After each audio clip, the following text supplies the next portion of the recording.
For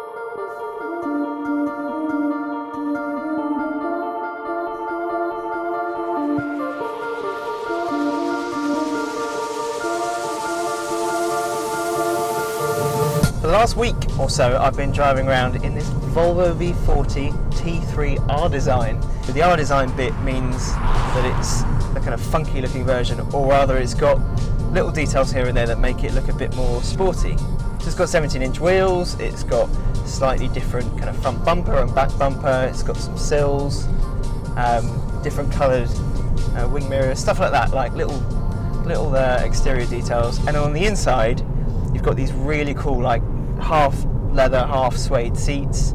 You've got contrast stitching and stuff like that. So the R design bit means it's nicer to look at and a nicer place to sit in.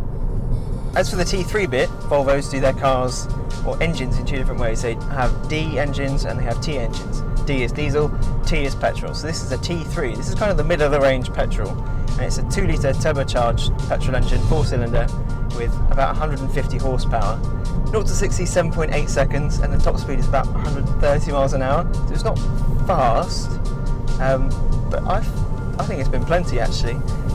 It's really torquey low down, so the more you rev it, it doesn't really suit it that much. I don't think it really likes it. It kind of feels like it runs out of puff, and I think because of the turbocharger, actually it feels more like a diesel. You get quite a lot of torque low down, and then the more you rev it, the less happy it feels.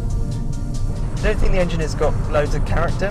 I don't think it makes particularly nice noise higher up, and like I said, it starts to feel a bit strained. And low down as well, it sounds like a diesel, but on a motorway, which is probably where this kind of car will spend a lot of its time, the low down torque is really, really useful, because like sitting in 6th gear on the motorway and you put your foot down, the turbocharger kind of spools up and you get all that torque, you get that acceleration that you need on places like motorway. So might not be that inspiring, the engine, but it does its job. Steering's got quite a nice weight to it, it's reasonably heavy. It's not giving me a whole lot of information about what the tyres are doing, but to be honest, I don't really expect that from a Volvo like this.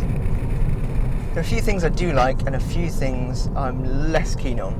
So, less keen on, something I always talk about when I drive a Volvo, it's this centre console stuff. The buttons are really old-fashioned. It's kind of leftovers from the time when you used to dial a number on the centre console and like put your SIM card in. That needs to go. Some of the new Volvos now, they're starting to update it and they're starting to get rid of stuff like that. I look forward to the time when I get in one of these and that stuff has gone. Also, the sat-nav hasn't been entirely helpful. It's thrown a paddy a few times and got us lost, basically. Maybe it needs an update, because at one point the road I was driving on wasn't in the sat-nav. But stuff I do like the dials. You can change the dials through, there's one called Performance, one called Elegance, and one called Eco, so you can change the dials on what you want to see depending on how you're going to drive or what kind of mood you're in. I also like the fact that this car seems to be running on some kind of magical fuel. Now I know that it predicts your mileage depending on how you're driving, but when I set off on one of these long drives, it was like 240 miles, it said I had 130 miles of range.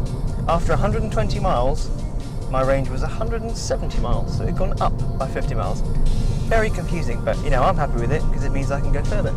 A T3 R design like this is £24,500, but this one, with its paint and a couple of other options, is just over £27,000. I've just really enjoyed my time with it. It's not amazingly exciting, and it's not like I lust after one, but it's just been a very good, easy car to drive.